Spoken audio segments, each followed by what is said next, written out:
लड़की हुई है। 2 दिन तो हुए थे माँ को घर आए हुए और सुबह सुबह ही माँ अपना सामान पैक करके वापस जाने की तैयारी कर रही थी। ऐसे ही तो नहीं आई थी। माँ बेटे के घर आने का कारण भी तो खास था। बहू की डिलीवरी हुई थी और दादी बनने का नसीब मिला था माँ को।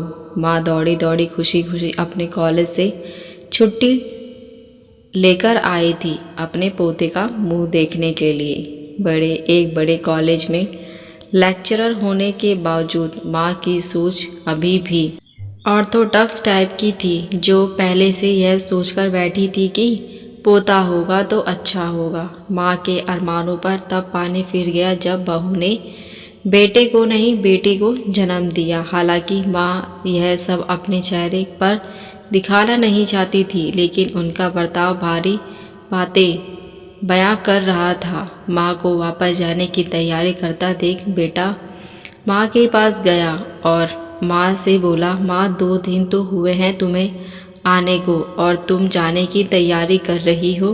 अरे बेटा, तुम तो जानते ही हो कॉलेज फिर से शुरू हो गए हैं। तुम्हारे पापा और मेरे लेक्चर भी तो शुरू करने पड़ेंगे। ज़्यादा छुट्टी भी तो नहीं ली थी मैंने। जाना तो पड़ेगा, लेकिन तू चिंता मत कर। थोड़े दिन बाद मैं और तुम्हारे पापा दोनों फिर वापस आएंगे। अगले दिन सुबह सुबह माँ नहा धोकर जाने के लिए तैयार थी। बेटा किचन से चाय बनाकर माँ को देता है। माँ बेटे को बहू और पोती के बारे में पूछती है। बेटा कहता है दोनों सो रहे हैं।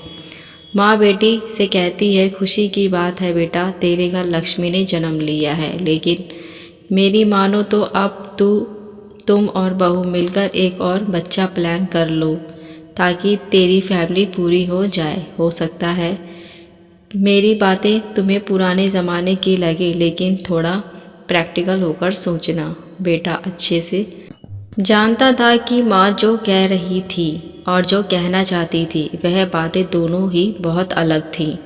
बेटे ने जब जेब से अपना फ़ोन निकाला और उसमें कई मैसेज माँ को दिखाए और बोला, देखो माँ, तुम्हारी बात तुमसे पहले यह दर्जनों लोग मुझे मैसेज में कह चुके हैं।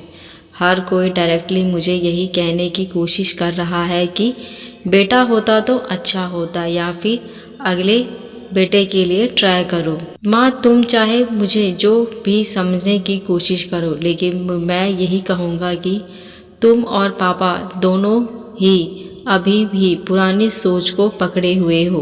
और ऐसा मुझे इसलिए कहना पड़ रहा है क्योंकि अगर मेरा बेटा हुआ होता तो आप इतनी जल्दी जाने की तैयारी ना कर रही होती और उसे अपने हाथों में लेकर यहाँ से वहाँ खिला रही होती, और पापा भी यहाँ पर होते। 21वीं सदी में जी रहे हैं हम, फिर भी ऐसी मान्यताएं।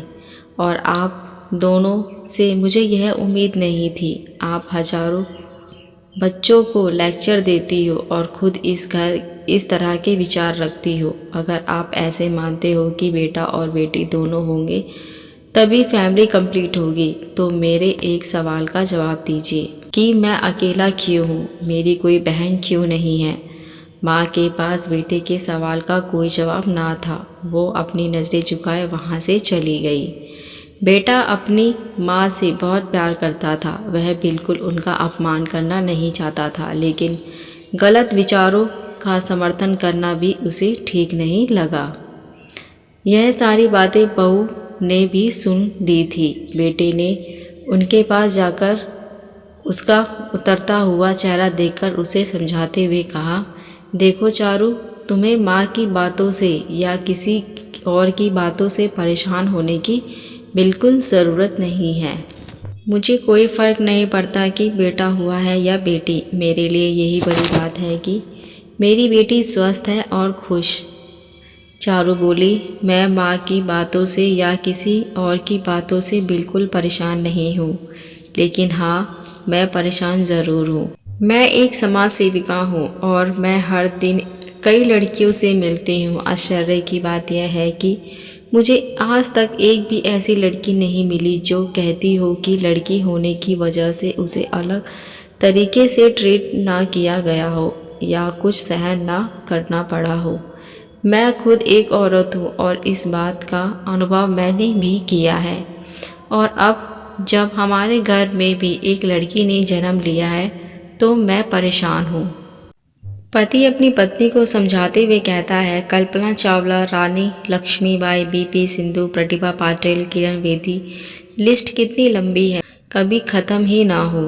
क्या इन सब ने यह सब फेस नहीं किया होगा? ज़रूर किया होगा, लेकिन इन्होंने दुनिया को जो साबित करके दिखाया है और जिस मुकाम पर वे पहुंची हैं वह हर लड़की को हौसला देने के लिए काफ़ी है। और इन सब में जो सबसे पहला नाम आएगा जो हमारी बिटिया को हौसला देगा वह होगा चारू शर्मा का, यानी कि तुम्हारी हमारी बेटी की हिम्मत और ताकत बनोगी तुम।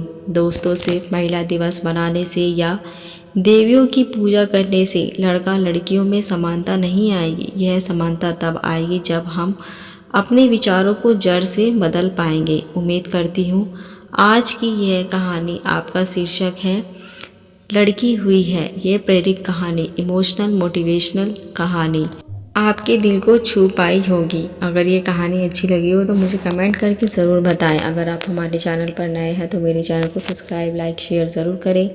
अब मिलते हैं नई कहानी के साथ। देखने और सुनने के लिए धन्यवाद।